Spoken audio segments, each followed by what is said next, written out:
you say you were waiting for the number 7 buzz. There was that school of thought that said, why in the world are we celebrating this idiot on a park bench? Tom Hanks is everybody's favorite good guy. But will he ever break the mold? I won't play the Unabomber when that time comes. When a T-Rex eats a person sitting on a toilet, I promise you it's not personal. Steven Spielberg is the most successful movie maker in history. Over the past 20 years, he's given us all a few nightmares. But what frightens him? It was scary for me. My heart was beating. I didn't know what he wanted to do. He wouldn't tell me. They're always lying in wait for me to have an accent. Meryl Streep is America's leading lady, but 20 years ago, she was almost forced out of drama school. I was put on academic probation for a lack of ambition. I'm a hick redneck from Missouri. I'm trying to beat De Niro, you know, something going. You know, that look? The looks, the attention, the success. In his first major television interview, Brad Pitt tries to figure out why him? Why now? There was that feeling as a kid that you were being prepared for something big. That's all I have to say about that.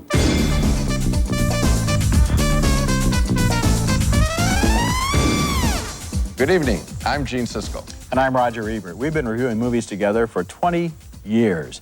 And in celebration of that fact, tonight we'd like to talk to some of the finest talent we've seen on big screens like this one.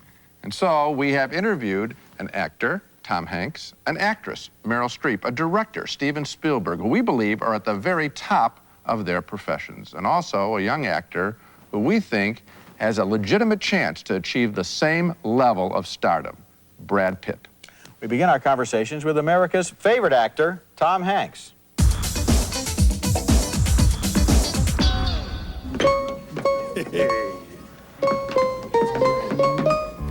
He's the classic everyman, the good guy who shows us the best and the most heroic in all of us. He's appeared in 22 movies and is one of only 2 performers to win back-to-back Oscars for Best Actor. Hanks is obsessed with outer space, so we met at the Griffith Park Observatory high above Los Angeles to talk about acting, success, and a classic movie about space that changed his life. You've seen 2001: A Space Odyssey, what, 20 times? Well, I've seen it projected in a real theater probably 30 times. Why 2001? Because that was the movie that was that kind of transcendent experience that I think everybody has had if you love films. I was 13 years old and went to the Cinerama Dome in Oakland, California. I loved space anyway at the time, so when I saw it and saw this film, it was sound and light captured on film in a way that I had never seen before. The entire theater just kind of went, ah, and I wasn't even sure what I had seen. I wasn't sure what the movie meant, but all I know is what that I had went through something that was akin to a religious experience.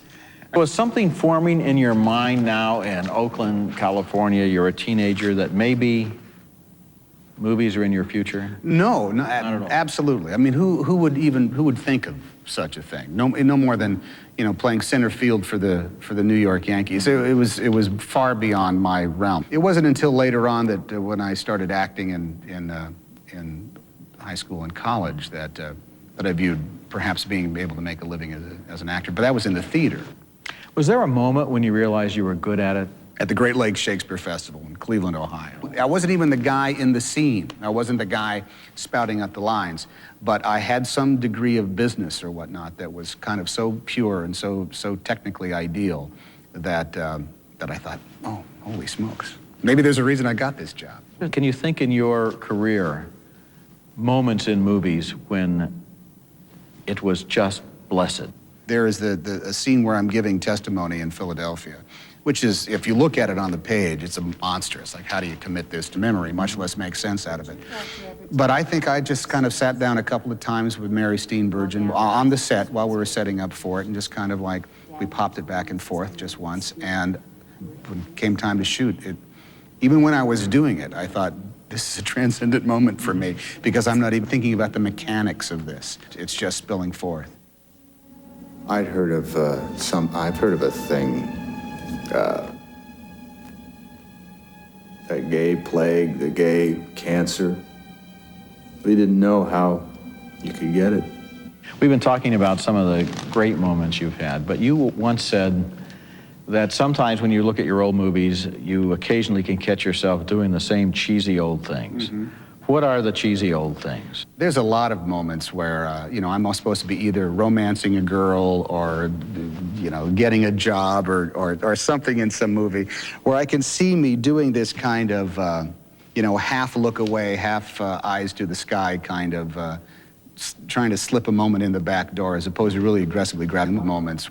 Some of the best direction I've ever got was, man, that was horrible. That was just god-awful. Please do it in a real fashion. That's kind of like a slap in the face. I don't think I really knew how to be an actor in movies until I had made at least half a dozen of them, or maybe even a dozen of them. Up to that point, I was just trying to get by on you know, cheap tricks and bad habits that I had learned, you know, in the school of survival. Penny Marshall wanted you to do what you describe as hundreds of tests before you made Big, and I presume she probably used the same style in A League of Their Own. Yes. And you said at one point that you wanted to tell her, I cannot do this one more time. I can't visualize the words anymore, Penny. I don't know what I'm saying. Yeah. I can't visualize the words. It's gobbledygook. I sound like I'm just going to sit here and say gobbledygook, gobbledygook, instead of saying the scene that I'm supposed to say. Yes, I can't do this dance. I can't. We have touched a nerve. I think this is probably just exactly the way you said it to her, right? Yeah, it was. I did liken making it big to filmmaking by attrition. We would just shoot until they were, okay, we can't shoot anymore. Why? We ran out of film, Penny? The camera broke? That's the only reason? But you have to look at the end result, and so that's Penny's modus operandi, and you can't quibble with it. When you won your first Oscar, and you went to the parties, and I suppose you and your wife celebrated, and you carried it around and posed for pictures and so forth. And finally, at some time early in the morning, you must have finally come home and taken off your shoes and sat there looking at it. What did you think? It was as close as getting the Nobel Prize as I'd ever get. But the next morning, I mean, I was sitting on the breakfast table. We stuck it there. And after that amount of importance sort of sinks in, I sort of said, okay, now the thing that I have to do is disregard it. I have to now forget it. And then you have to forget about it. Then you have to put it all in its proper place because you gotta, what are you gonna do? Weld it to the hood of your car and, you know, and drive it around? There's not much. It's an idea. You have to put it in its rightful place, and it's up on a shelf. I've been nominated for 3 times. Big is the other one. Big was the first time. And I'm, you know, lost to Dustin Hoffman. I'm glad that I had been through that experience prior to being nominated again and winning. Because then, you know, the vast amount of horrible nervousness and anxiety was sort of spent already because I hadn't been there. And really, I wanted to win just so it wouldn't be that disappointing. So there'd be a, you know, so it'd be a really good date with my wife. Philadelphia was all the stuff that surrounded the hoopla. That was truly a surprise. I thought that, you know, I had a shot to win. Beckett, come in. I thought that, you know, there was a lot of things that were sort of like revolving around it. But in general, it was a very special and cool moment. The following year with Forrest Gump was not the polar opposite, but was not quite as special and cool. The movie had been in the public eye for what seemed like forever. I was Forrest Gump. I was always kind of amazed and perplexed by the nature of the attention that the movie had because a vast amount of it was negative or derogatory, simply because it was making so much money. There was that school of thought that said, why in the world are we celebrating this idiot on a park bench who doesn't learn anything from his environment? I honestly wondered, what movie were they watching? The thing about Forrest is that he did learn about life. He just learned it slower than everybody else did. There is something, kind of an American quality about you, or okay, now don't get this wrong, there's an ordinary quality. Yes, yes, yes. I could never be as cool as James Bond, never in 100 million years. Nor could I be as angry as George Raft, you know, I could never be as shifty as that. A lot of actors say, gee, I'd rather play the villain, it's more fun. I think that there are versions of villains that you can play. I honestly don't think me playing a psycho killer, you know. I don't see it. In all honesty, I wouldn't see any fun to doing that. There's no reason for me to play a vampire. I think that there's no reason for me to play, a crazed loner assassin. I won't play the Unabomber when that time comes. No. But you know what? There'll be that time when there's going to be a smiling, glad-handing bank examiner who is in fact crooked as crooked can be, and you won't realize it till the very end of the role. And I'll play that, and then it will all make sense. Mm-hmm. Is there an actor you've seen on screen or in old movies, somebody you admire, not just because you enjoy the movies, but you say, that is something I like being done and I think I could do it myself or learn from it? Robert Duvall. It's some way of inhabiting the role and not caring about time or timing, but at the same time having impeccable timing. Say, for example, you could say to me, "What do you have for lunch?" And the line that I would say, I'd like a turkey club on whole wheat. And Robert Duvall will say it. Ask me what I want for lunch. What do you want for lunch? I'll have a turkey club on whole wheat. Now that's different than, what do you have? Well, I'll have a turkey club on whole wheat. There is just something that he does that is off speed and off kilter that does not draw attention to himself. That when I was in college, I just thought, now, that is acting. Your first real box office breakthrough was Splash. Yes, indeed. And that kind of set a character for you that you then played for a while in various ways. That kind of secondary character, the kind of guy who shouldn't be the lead, but yet, I'm quoting your review of the movie. Yeah, I'll tell you what I thought about that movie. Now, you must understand that we all know who Siskel and Ebert are. To be an actor in a motion picture, knowing that Siskel and Ebert are going to be reviewing your movie, and I'm in a movie now. The first movie I've ever been that is being celebrated on, it's doing very well, yeah. And it got great reviews, and it's better than you could ever possibly bet. And here they come, and okay, he doesn't like it, and he doesn't like it, okay. All I'm saying is, Roger, it stung. That's all I'm saying. It stung. You've got 2 Oscars, you've made 18. I did okay to spite you, Roger. Sometimes it's very worthy to get that, it's always very worthy to get that other opinion. You know what? You take a shot. Yeah. You take a shot, you swing away. It's like, if you're lucky, it's like baseball. We do this every day. And sometimes you do well, and sometimes you don't. You're talking to the luckiest man in America, because I still get to play. Coming up, Hollywood's reluctant hero. Very uncomfortable with the whole looks conversation. Meryl Streep's scene that's kept them guessing. Any woman will tell you what that scene is about, but I'm not going to do it. You ask your wife. And Steven Spielberg, the master of light. Turn the light off!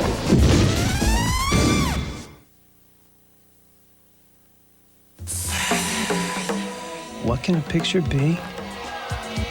Well, now, a picture can be whatever you want it to be. It could be on paper, or not. It can be stored in your computer instead of a shoebox. A picture can be a moment that moves the world. And a message that moves around the world. A picture can save a life. A picture can be your livelihood. A picture can be moving. It can be larger than life. A picture can be the language everyone understands. It can be whatever you want it to be. Because now, Kodak gives you the power to take pictures further. The secret to a good relationship can be found in new strawberry kiwi jello. The way the flavors bounce off one another. Strawberry, summery, sweet on your tongue, paired up with kiwi. At first, exotic, even strange looking, yet so much fun, so cooling. The strawberry finds it irresistible. Who would have predicted this? New strawberry kiwi jello, naturally fat-free and still the coolest. Naked windows? Come to the JCPenney window covering sale, where you'll find drapes, blinds, and other attractive window dressings at very decent prices. The window covering sale. JCPenney. Mom's on the phone. She'll be home late. Cheese to the rescue. Make a chicken cheddar grill. Chicken cheddar salsa too. Cheese again. They love it. Ooh. Cheese to the rescue. Cheese.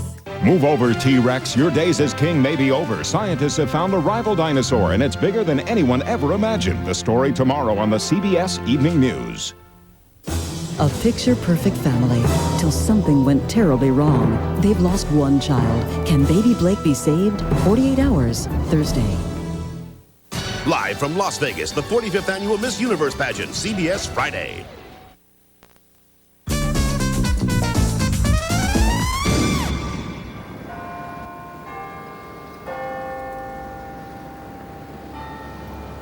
Meryl Streep and I went back to our mutual alma mater, Yale University, to the place where she learned the craft of acting and became the most celebrated graduate of its prestigious School of Drama.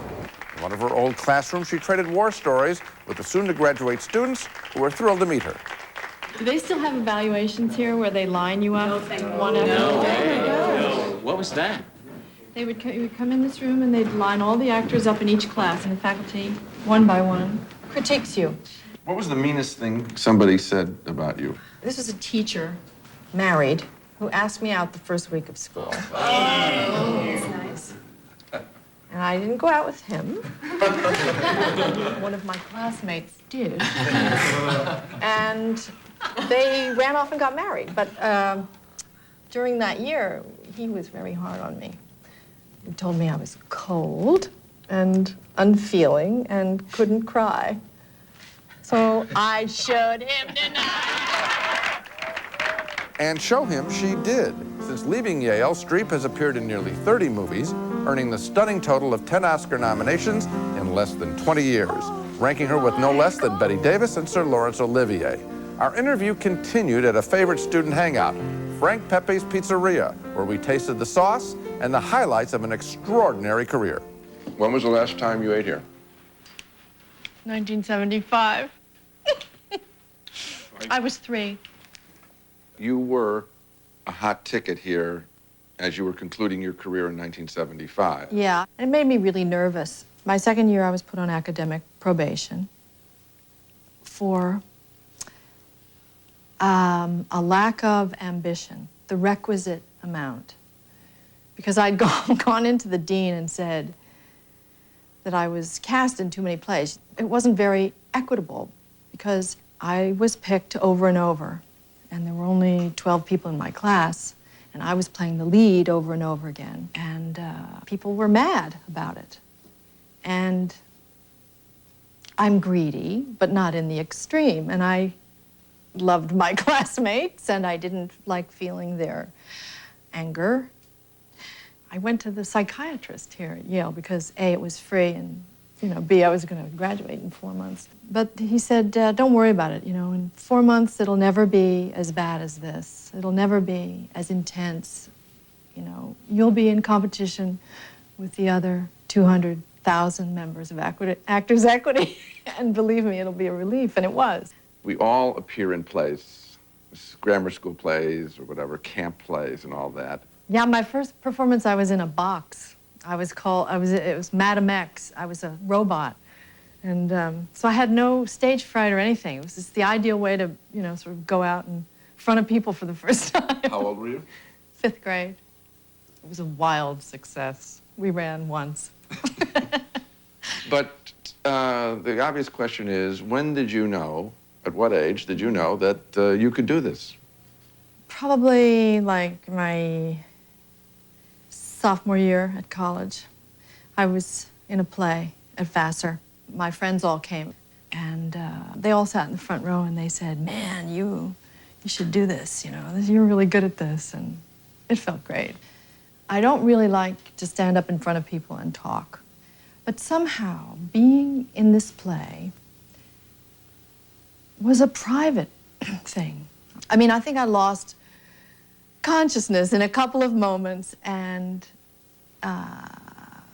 that sense of freedom, that sense of abandon, and is something that I loved.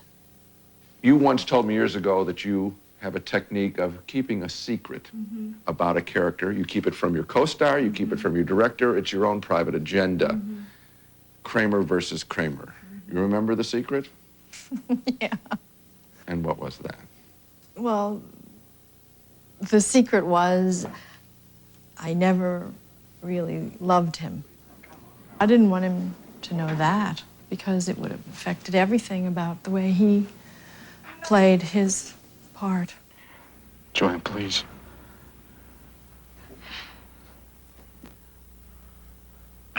And I don't love you anymore. Streep won an Academy Award for her performance in 1979's Kramer versus Kramer. She won her second Oscar for Sophie's Choice, the story of a woman forced to make an impossible decision in a Nazi death camp. As you're having to choose which child you're going to sacrifice, that must have been difficult to know what to do. Yeah, I couldn't read that scene. I read it once, I think 8 months earlier when I got the script. And I never read it again. Because? Because it upset me. And so I didn't think about it till we went to shoot it. And I didn't think about making a silent scream. But you know how sometimes when you have a dream and in your dream, someone's chasing you and it's a dire thing that's going to happen and you need to call for help and you try and there's no sound that comes out. That was the thing that happened to me when we shot this scene. I was trying to call her and I couldn't. Nothing came out of my voice, my mouth.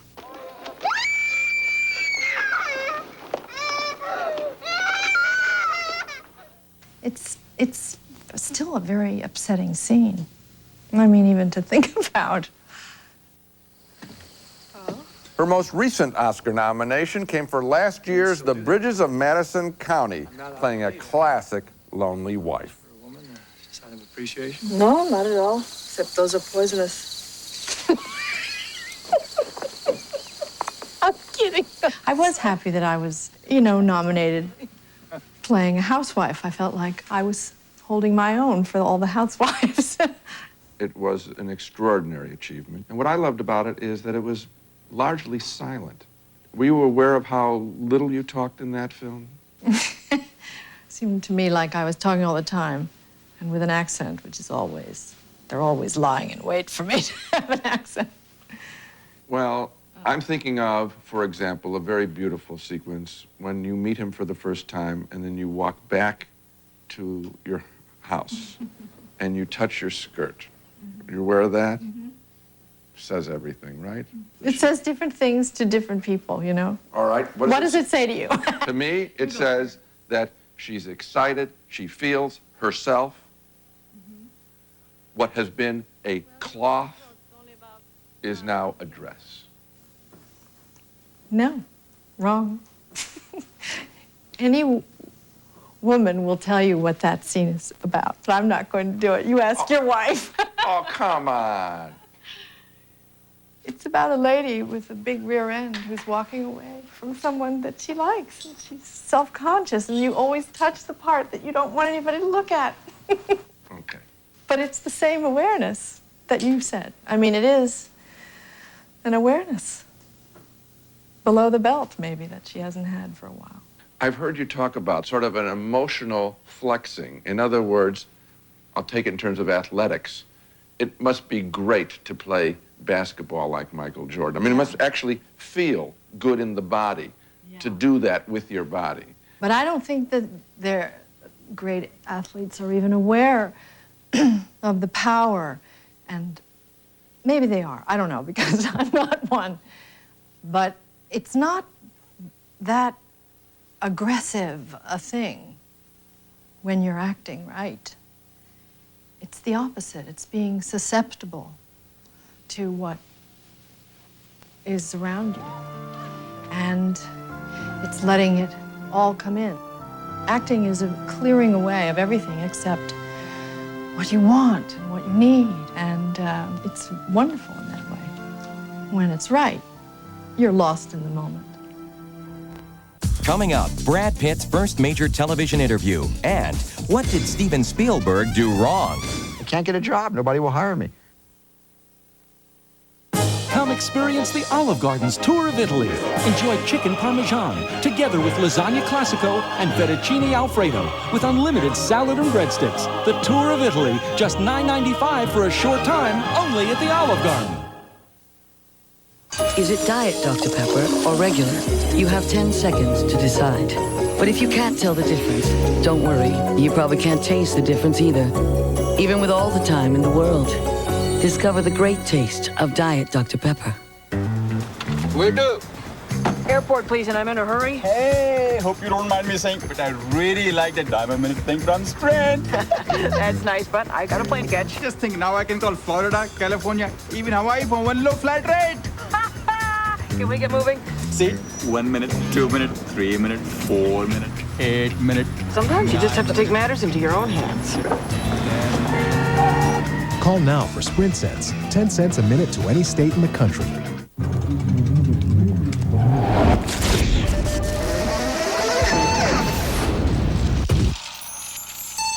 Introducing the great new taste of Trident. Flavor after flavor. It's the best tasting Trident ever. No other sugarless gum tastes better.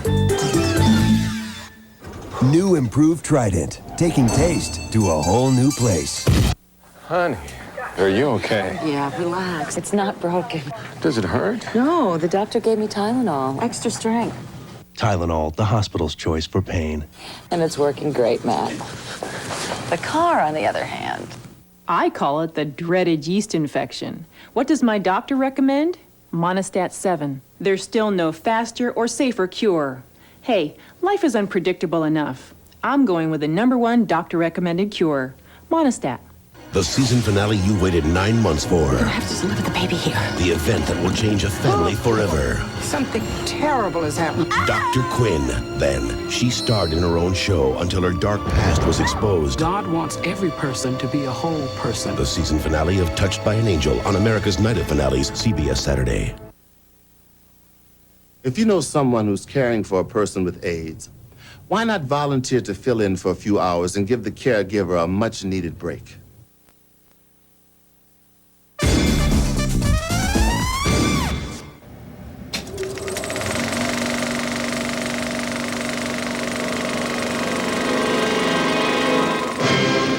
I've always liked shards of light. If you see any of my movies, there's light coming through windows, flashlight beams. That, to me, has always been my love of that hole up there that projects that really clear beam onto a screen and gives you an experience. I wanted to be part of the light.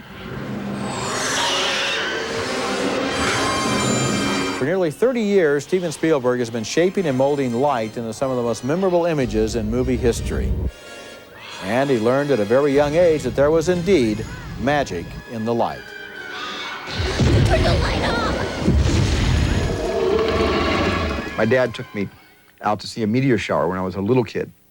And it was scary for me because he woke me up in the middle of the night. My heart was beating. I didn't know what he wanted to do. He wouldn't tell me. And he put me in the car, and we went off, and I saw all these people lying on blankets looking up at the sky. And my dad spread out a blanket. We laid down and looked at the sky, and I saw for the first time all these meteors. And it was a meteor shower that my dad wanted to show me for the first time. So that didn't scare me. What scared me was being woken up in the middle of the night and taken somewhere without being told where. But what didn't scare me, what was very soothing, was watching this cosmic meteor shower. And I think from that moment on, I never looked at the sky and thought it was a bad place.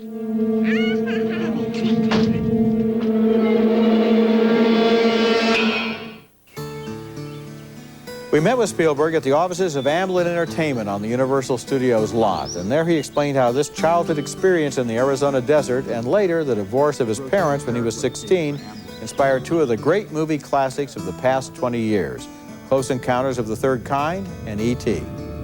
You said that E.T. was made in a way about your parents' divorce. People haven't often written that E.T. is about divorce. For me, it was about my life and that my parents split up when I was 15 or 16 years old, and that I needed a special friend and had to use my imagination so I didn't hurt so much. And my imagination was able to take me to places that felt good and made me move beyond the problems my parents were having and what sort of ended our family as a whole.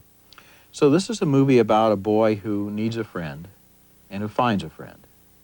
And then he has to do a little growing up in order to understand why the friend has to go home.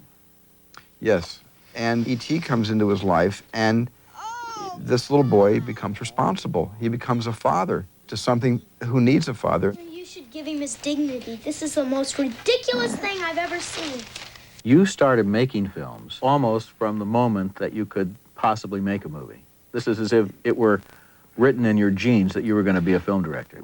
I really think the first movie I made was in an effort to, to not get punished for breaking my trains, because I had these Lionel trains I used to smash into each other. And my dad once again said, if you break one more train, I'm taking the whole set away from you. And so I borrowed his 8mm movie camera, and I shot, I guess, what you could call the last big train wreck. I shot it from all these, what I thought were pretty normal angles. I shot it from an angle of one train coming at the camera and passing, and then I'd cut, turn the camera around, and shoot the other train passing the camera right to left. And then I finally put the camera 50-50 where both trains would hit head on. And then I remember getting the film back from the lab. And I remember looking at the film over and over and over again, and it satisfied my urge to wreck my trains. Well, your dad, who was your first producer, obviously thought you were a talented kid. I mean, he took your interests and your ambitions very seriously. I think it was a father's thing to do, to support a hobby, and I think that's what he saw this as, because I know he kept saying to me, look, you can't take this seriously. You're not going to really go into the movie business because it's impossible to get a job in Hollywood. I hope you're going to become a lawyer or a doctor or an electrical engineer like me. You came to Hollywood. I moved to Long Beach. I went to college at Long Beach State College. But I used to sneak onto the Universal Studio a lot, every day for a long time. How do you sneak?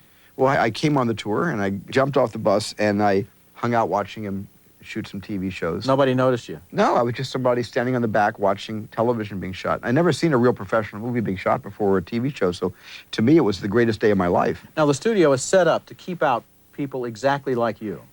To keep out people exactly like me. They do not want teenagers hanging around watching people shoot television Exactly. shows. What happened was I did notice that everybody was wearing a suit in those days here at MCA. And I took a chance, and I put on my, I guess what you call my bar mitzvah suit. And I walked past the guard, and he waved me through without checking to see if I had a pass. For the next 3 months, I walked on that lot 5 days a week and pretty much became an observer at the studio. But he wasn't an observer for long. A few short, independently made movies later, he caught the attention of a Universal TV executive who gave Spielberg a break. My first professional break, which was to do the pilot of Night Gallery, and he assigned Joan Crawford to me. Pretty much assigned me to Joan Crawford, because I don't think Joan Crawford was too happy with this idea of this kid directing her. I can see. I got through the show, and yet for some reason, after that show came out, hit the air, despite its great ratings, and it was a trilogy. There were two directors who directed other shows on both sides of mine. I was kind of I guess, the white elephant of the group, and nobody would hire me after that. He didn't work for a year and a half following Night Gallery, and that's a long time in the life of a 21-year-old director. But talent eventually prevailed over youth. Spielberg was given a shot at another TV show, and then came his first major movie. Duel was the feature film on television. Duel was the feature film, and then Sugarland was the first legitimate feature. Yeah. And then comes one of the most successful movies ever made. Jaws was the most successful movie of 1975. It gave Steven Spielberg the ability to now make any movie he wanted, and in 1977, he returned to his powerful memories of the light, the sky, and family. I was really hoping that that movie would be a story about a character who has a choice in his life, and the choice that he makes is not the choice that I would make in my life today, but would have been the choice I would have made in the 70s when I made that movie before I had children of my own. And that was basically, would I give up all my earthly possessions and all my earthly relationships to board a ship from another world and leave Earth? Would I be curious enough to take that chance. Would you? Well, then I would. Now I wouldn't. I wouldn't probably have made Close Encounters the same way today. I wouldn't have allowed that character to be as irresponsible to his family, to pursue his own obsession. And only because I think we change with family and children, and I'm not the same person now that I was in the 70s. With all your success, you've still received a lot of criticism. What's the rap against Steven Spielberg? What do your critics say you're doing wrong?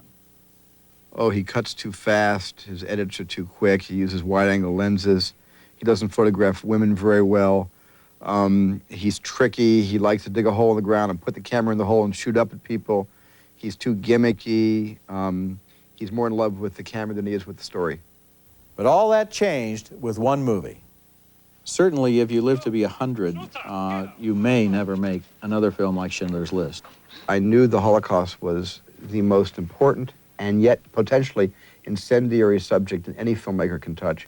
And I needed to know that I was mature enough to tell that story, that I was ready to tell that story, that I wouldn't cheapen it, that I wouldn't try to sensationalize it in any even small way, that I wouldn't try to open it up for general audiences.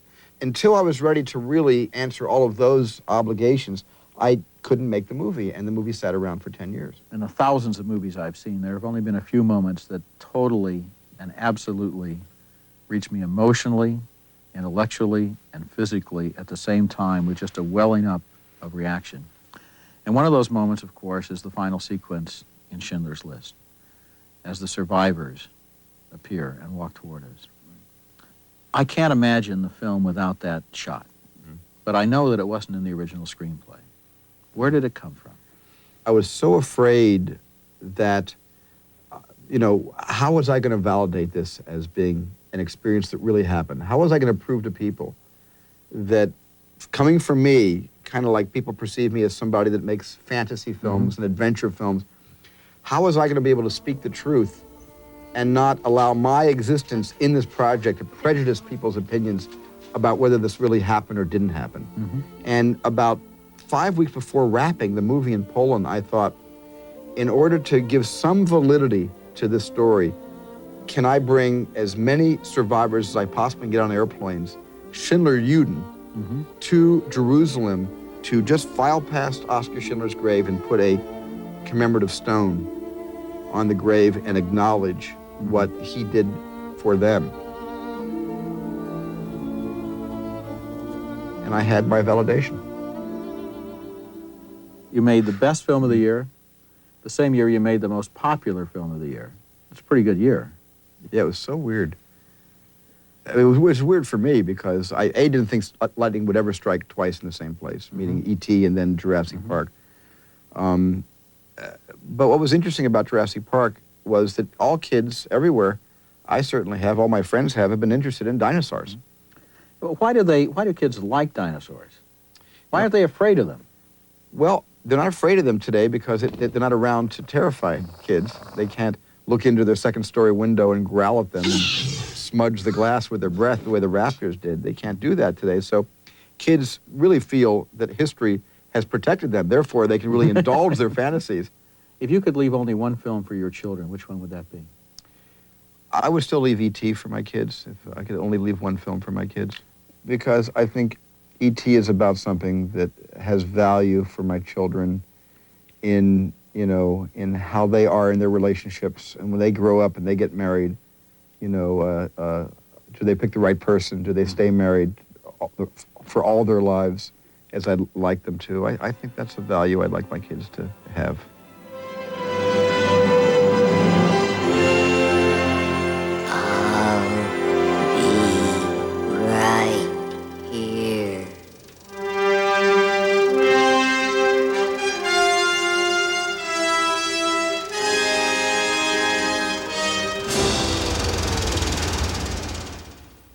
Coming up, childhood memories shape a career. There's no worse punishment than a look from a father who's disappointed in you.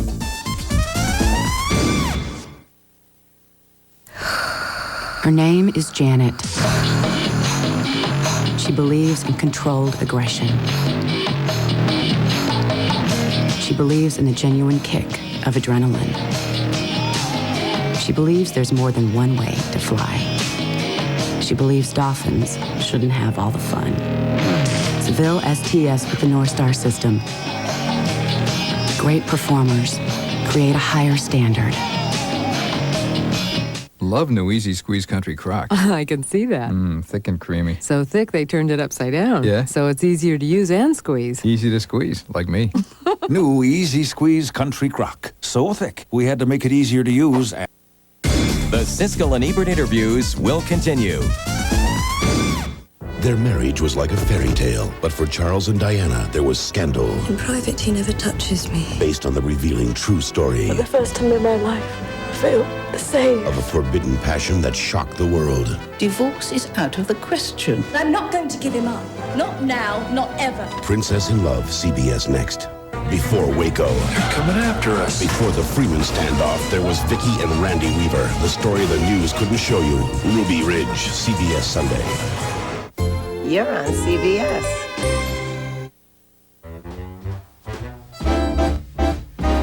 It was about innovation. It was about elegance. It was about convenience. It was about service. It was about dependability. It still is. The employee owners of TWA. We're up to something good in Europe and our over 80 destinations around the world. These help define a Consumer's Digest Best Buy and help explain why Dodge Stratus was selected to win this award. These help define the Dodge Best Buy celebration. Now save on Dodge Stratus, which offers more standard features than Contour, Altima, and Accord. The Dodge Best Buy celebration. It just doesn't get any better. See your friendly New England Dodge dealer today. Joyce Kulhawick with entertainment only on WBZ News 4.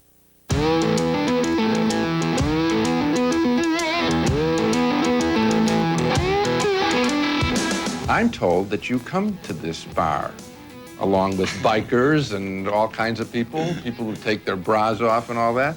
What is the appeal of this place to you, a place like this? I'm just comfortable. It's like down-home music and down-home people. You know, a little feeling of home, I guess. I don't know. Brad Pitt's stardom carries a burden. After all, he's been compared to everyone from James Dean to Robert Redford. Today, he can't walk the streets of New York without attracting a mob, but his career didn't start out that way. The story is that your parents didn't know that you took off from college. No, I never told them, you know. I never told them exactly. I told them I was going to school, although I have a feeling my dad knew. He knew something was up. And I called him about 6 months later when I started doing some extra work. Now, you didn't technically know how to act. No, and all the mistakes are documented on film, which I kind of get a kick out of because, listen, if anyone does want to get started and they lose faith one day, all they got to do is watch one of the things I hopped on in the beginning. It is bad. Give us an example. Let's see, there's this horror film called Cutting Class. Do something! I like it because it's a testament that you can learn anything, which is kind of something my dad instilled in me, you know? You can pretty much learn anything you want to do. What would you cite as a strong point? Something that came easy. This I can do in acting. This I can do? I think sincerity, I think. Is that too general for you? I think you've hit the number one thing about you. You're honest. Again, that's coming from my family, I think. Something they pounded into me as a kid. And, what would happen if you lied in your family? I would just feel too bad. I start feeling bad, you know? Did you ever? Oh, sure I did. You know, you figure out what you can get away with, what you can't. And what was the punishment? Listen, there's no worse punishment than a look from a father who's disappointed in you, you know? I don't care how many months I have to stay in my room. That one look, you know, crushed me. Let's go back to Thelma and Louise. Tell the story of getting that part that would change your life, professional life. I went and read with Gina, and she was really good to me, and Ridley was good to me, and it was just a very fun afternoon, you know, hitting the ball around. Simon says, everybody down on the floor. I actually didn't hear till about a week later, but it didn't matter. I wasn't worried, I wasn't sweating it, even though it was something that was very important to me. I just felt like this one was going to work out. It was going to work right. And it did. For a sex scene, you're very tender. Are you aware of that? Very tender, very tender. Do you remember how you start with her? And this couldn't have been in any script. You play the hand game, right? Right. That was something that was ad-libbed at the moment. Gina came up with that, actually, because we needed some kind of segue, we felt, where they were just becoming friends first, you know? Getting to know each other. Yeah. Getting to take notice in each other. Yeah. It's very sweet. Yeah, I thought so. I felt that at the time. I see in your characters where your guy is looking and he wants things to be done fair and really gets steamed if it's not fair. Does that resonate with you? I found what truly shapes an individual more than what they've succeeded at, but it's what they failed at and how they've made adjustments from there. And that's always, getting back to characters, that's very interesting to me, you know? What are their weak points? What do they not understand? I think that defines a character more than what he's capable of. Let's go to A River Runs Through It, where I think the character does have some holes. The holes were really that he was faking everything. What do I think about life? I think life is about ultimately trying to find peace. That's it. It's that simple. And this guy had a genius way of covering it, but no idea how to get there. And eventually the rats got him, you know? The rats in the head. I just flat don't like the house rules, Murph. Let me tell you something. Redford did an amazing job with that film. He made us better than we were, or definitely myself. Absolutely. Do you know that the thing that you say about your character is what is true of most of the characters, the signature characters that Robert Redford has played? Great surface, hollow inside. This great look, this handsome all-American look, and hollow inside. Remember the end of The Candidate? What do I do now? Well, that goes back to that. I'm not sure it's an area I really want to get into, actually. Was it the phrase, the all-American great looks? Is that what made you shut off? Listen, I get very uncomfortable with the whole looks conversation. Because it's true that looks do open doors, you know? They don't keep you in the room, but they open doors. And when I think of opportunity and the people who don't get the opportunity quite as easily, you know, I wrestle with that one a bit. And it was something I asked my mom when I was little, you know, because you see that people aren't treated the same. You see it, and you know it. And she, after asking several times, told me one evening, she said, well, that's because you have more responsibility. Or, not that I have, see, I get very uncomfortable with this one. Just that, be more responsible with it. Make sure you're paying attention, I think, was what she was trying to say to me. And don't take advantage of it. Next, a movie ignites a career. I wasn't even aware of entrances as an entity until Legend.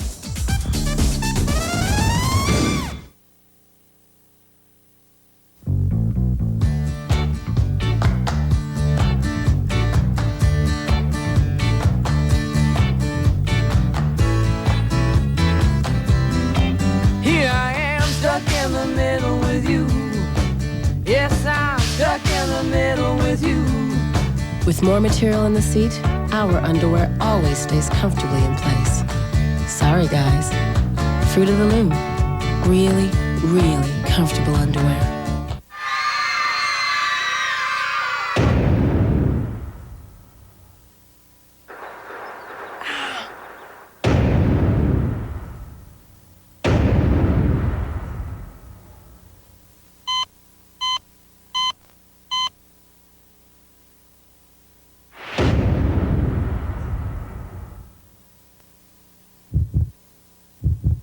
Bayer, powerful pain relief, and so much more.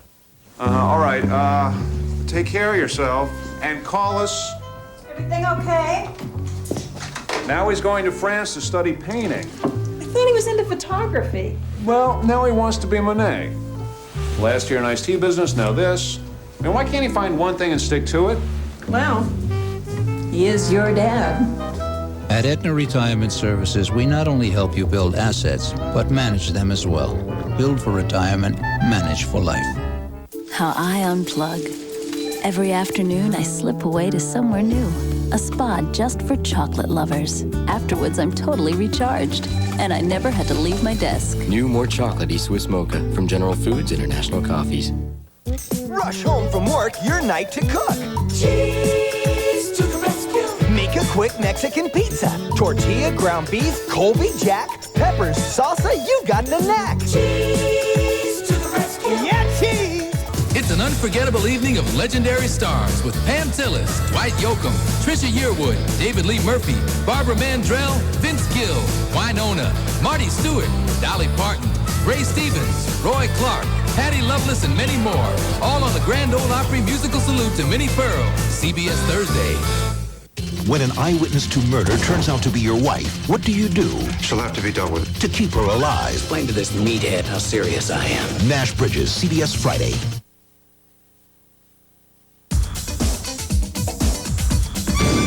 Hey, there's Tristan. Your entrance in Legends of the Fall. I knew that was coming. See, I wasn't even aware of entrances as an entity until Legends when I saw it. And here comes this guy on a horse with mules behind him across the plains. And then I go, oh, oops, I see. I would also say that for a guy from Missouri to enter a movie that way had to be kind of a kick, too. Ah, definitely a kick. Well, the whole movie was a kick in that way because that's where I'm most comfortable. Get me outside, you know, put me in a suit in an office, and you can see, or put me in interview with the vampire gear, and I'll tighten up on you. But out in the country, yeah, I feel very comfortable there. So, why do Interview with a Vampire? Just to see, you know, just to see if you can do it, for one. It was just about a guy trying to figure out who the hell he was, you know, what am I here for, you know? And that was interesting to me. What were you feeling at the time that led you to Seven?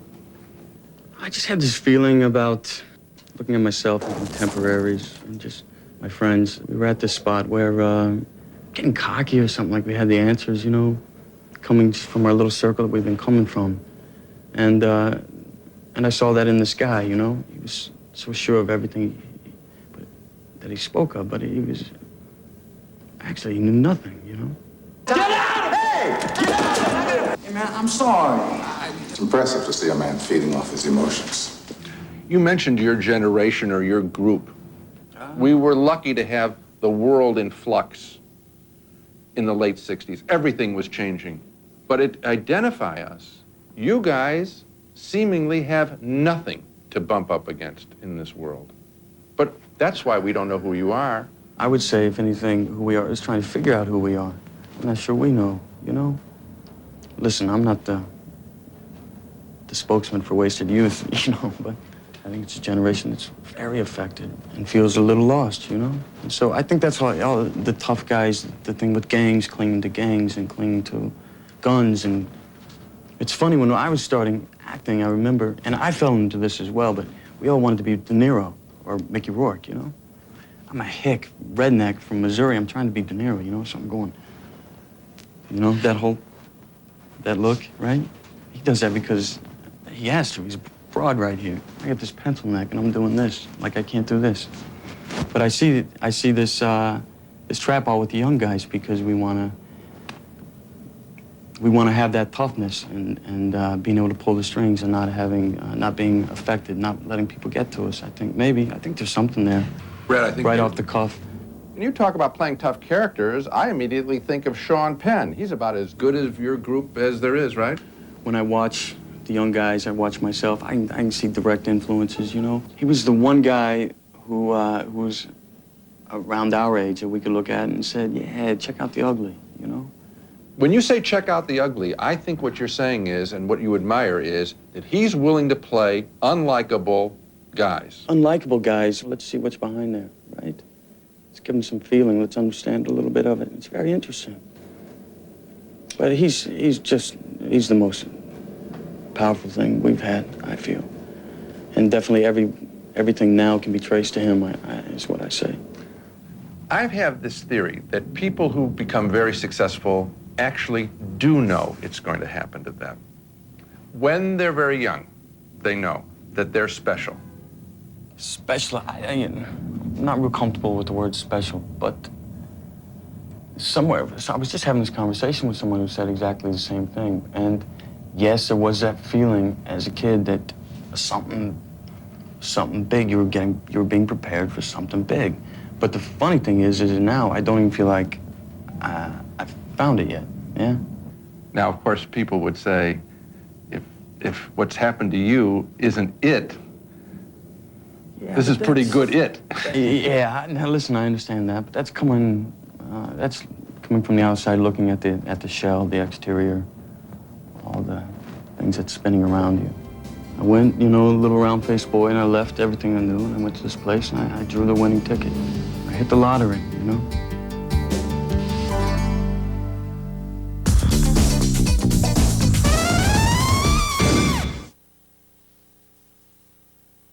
Bentley, you gonna try something new tonight, like trying to coach? When it came time to pick a coach, he picked the biggest mouth in town. Eddie.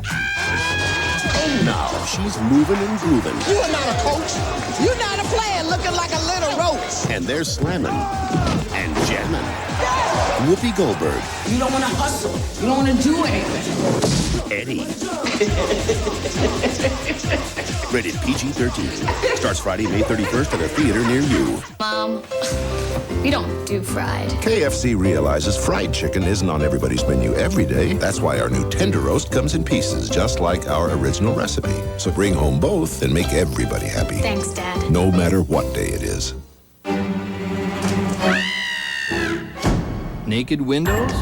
Come to the JCPenney window covering sale, where you'll find drapes, blinds, and other attractive window dressings at very decent prices. The window covering sale. JCPenney. They've come from every corner of the globe. One will be named the most beautiful woman in the universe. The stakes are high. The stage is set. Live from the entertainment capital of the world, Las Vegas, with hosts Bob Goen and Marla Maples-Trump, and a special musical performance by Michael Crawford, the 45th annual Miss Universe pageant, CBS Friday. Okay, that's it for our look at 4 people at the very top of the American movie industry. We want to thank Tom Hanks, Meryl Streep, Steven Spielberg, and Brad Pitt for spending some time with us. I guess they haven't seen all of our reviews. That's it for this special program. Until next time, the balcony is closed. Hotel accommodations provided by the Omni Berkshire Place, perhaps New York's most intelligent hotel. The Omni Berkshire Place, anything but typical.